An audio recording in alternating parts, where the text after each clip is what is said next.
Sige. Sige, picture. Picture ta. Tara, let's go. Kami karon guys diri sa Eton Center. Kauban sa akong mga apo pagmangkon. Kuang suon. Akong ilaag diri sa Toronto guys para nakalaag ko sila diri. Ikan ni sila US.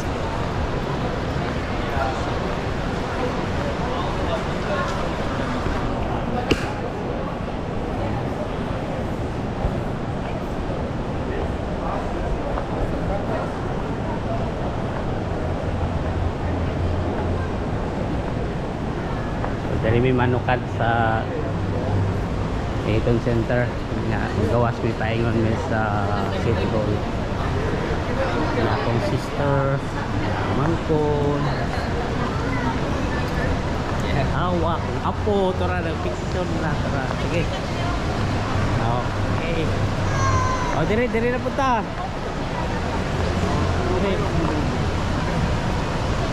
dire na po po ang lugar. Makita na to ang langit. Ang langit guys. So smile. Akong apo. One more.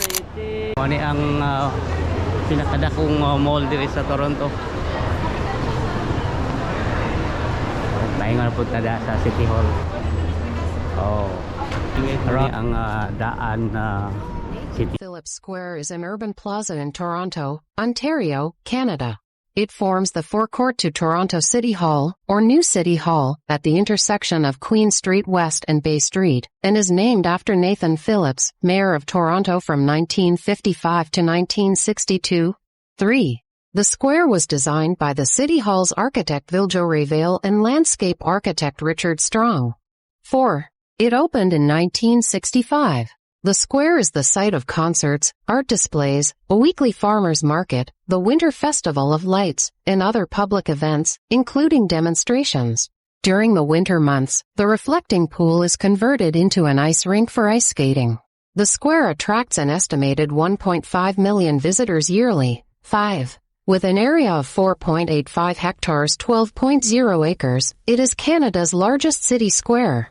Nathan Phillips Square is used regularly for art exhibits, concerts, rallies, and other ceremonies. Annual events include a New Year's Eve party and the Cavalcade of Lights festival lighting of the official Christmas tree.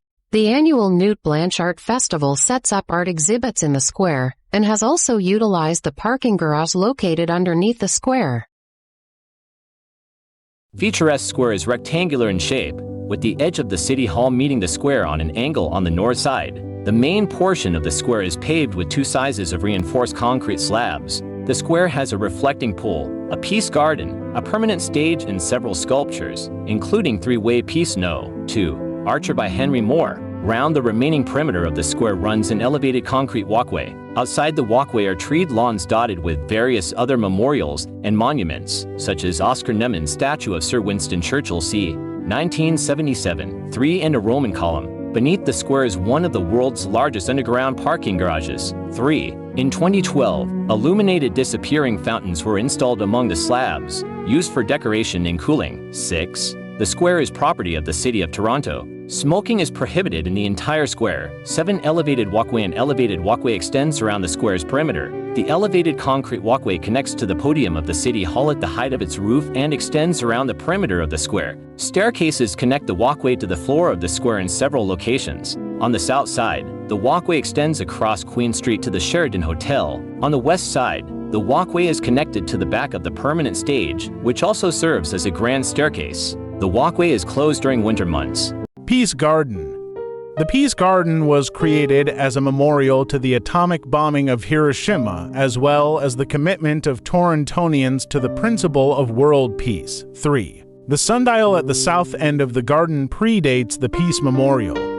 Inscribed with the words in appreciation of the opportunity to serve, it was originally installed in 1969, designed by G.R. Johnson in consultation with H.H. Rogers and John C. Parkin, and presented by Nathan Phillips to the 15 years later, during the city's sesquicentennial, then Prime Minister of Canada Pierre Trudeau turned the first sod for the Peace Garden, which was to sit immediately north of, but also incorporate, the pre-existing sundial. The Peace Garden at night, the 600 square meters, 6,500 square feet garden consists of a pavilion, a fountain, and surrounding plantings. The gazebo is a stone-clad cube with arched openings on all sides, capped with a pitched roof, and with one corner of the structure deconstructed to signify conflict and the fragility of civilization. The fountain's pool encroaches into this removed corner with an eternal flame placed in the water so as to appear as though it supports the pavilion structure to symbolize hope and regeneration. Pope John Paul II lit this flame with an ember from the peace flame in Hiroshima and poured into the pool water from the rivers that flow through Nagasaki. The entire monument was formally dedicated by Elizabeth II, Queen of Canada, in October 1984. 8. As part of the redesign of the square, the Peace Garden was moved from the center of the square to its western edge. 9. Reflecting pool and skating rink. A reflecting pool that is also used as a skating rink in the winter is located in the southeast of the square. The reflecting pool is situated in the southeast corner of the square. Spanning the reflecting pool are 3 concrete arches. Originally just an architectural feature and support for rink lighting, these were dedicated as the Freedom Arches in 1989 to commemorate those who fought to obtain or defend freedom. At the same time, a piece of the Berlin Wall was placed at the southern base of the central arch. 3 to the west of the reflecting pool is a pavilion where food is available, and ice skates are available for rental during the winter months when the pool is used for ice skating. History: the future site of Nathan Phillips Square in 1918. The area currently occupied by the square was part of the ward and was a major immigrant reception area during the first half of the 20th century, characterized by poverty during the late 1800s and early 1900s, with black families settling on the site, followed by the large wave of Jewish immigrants from Eastern Europe during this period, 10 from 1910s leading up to World War II. The immigrant neighborhood was gradually settled and developed by the Chinese immigrants into Toronto's first Chinatown. 11. Development of the square and opening. Following World War II, the City of Toronto government prepared to construct a civic square in Chinatown through a bylaw which prohibited further development except for public purposes or parking lots. 10. With voter approval in 1947. The city began acquisition of sites inside Chinatown from 1948 to 1958, with expropriation and demolition of various shops and restaurants in 1955 for the development of the square. 1011, with the procurement of the land completed and the design of City Hall finalized in 1958, construction commenced in 1961. The south side of Queen Street opposite City Hall was considered a commercial slum, and in August 1964, Toronto City Council voted to expropriate the south side for development appropriate to the new Civic Square. 12. The businesses on that side of the street included burlesque theaters, pawn shops, and a cinema. The south side was vacant at the time of the City Hall opening, but was eventually occupied by a new hotel, connected by a pedestrian bridge over Queen Street to the square. The rink was completed before other features in the square and was officially opened by Mayor Philip Givens on Sunday, the 29th of November 1964. This was also the first operational part of the new City Hall. 13. It was rushed to completion before the December 1960 for municipal election. 13 other dignitaries present that afternoon were former mayors Nathan Phillips and Alan Lamport. 14. The rest of the square and City Hall was formally completed in September 1965. The Archer by Henry Moore was installed in the square in 1966. To add decoration to the square, City Hall architect Viljo Reveil wanted a sculpture by British sculptor Henry Moore. He selected the three-way piece No. to the Archer at a cost of over $100,000 Canadian dollars. Its purchase was controversial. Toronto Mayor Philip Gibbons was in favor of the purchase, but some objected to the cost and to the abstract design. The City Council rejected the purchase of the sculpture, but its purchase was funded by a public subscription fund, and the sculpture was installed in 1966-15. After the 1970 to Summit Series, the Canadian men's ice hockey win was faded with a public ceremony hosted by the Mayor and the Ontario Premier, 16. Since the 1980s, the square has been used as the set for a number of films such as The Kidnapping of the President, Resident Evil, Apocalypse, and The Sentinel. Khalsa Day is celebrated annually at the square with a day of music and food. 17. 21st Centuria Design Competition was launched in the start of October 2006, soliciting proposals from 48 local and international firms for a revitalization of the square, and on March 8, 2007, it was announced that the team led by Plant Architect Inc.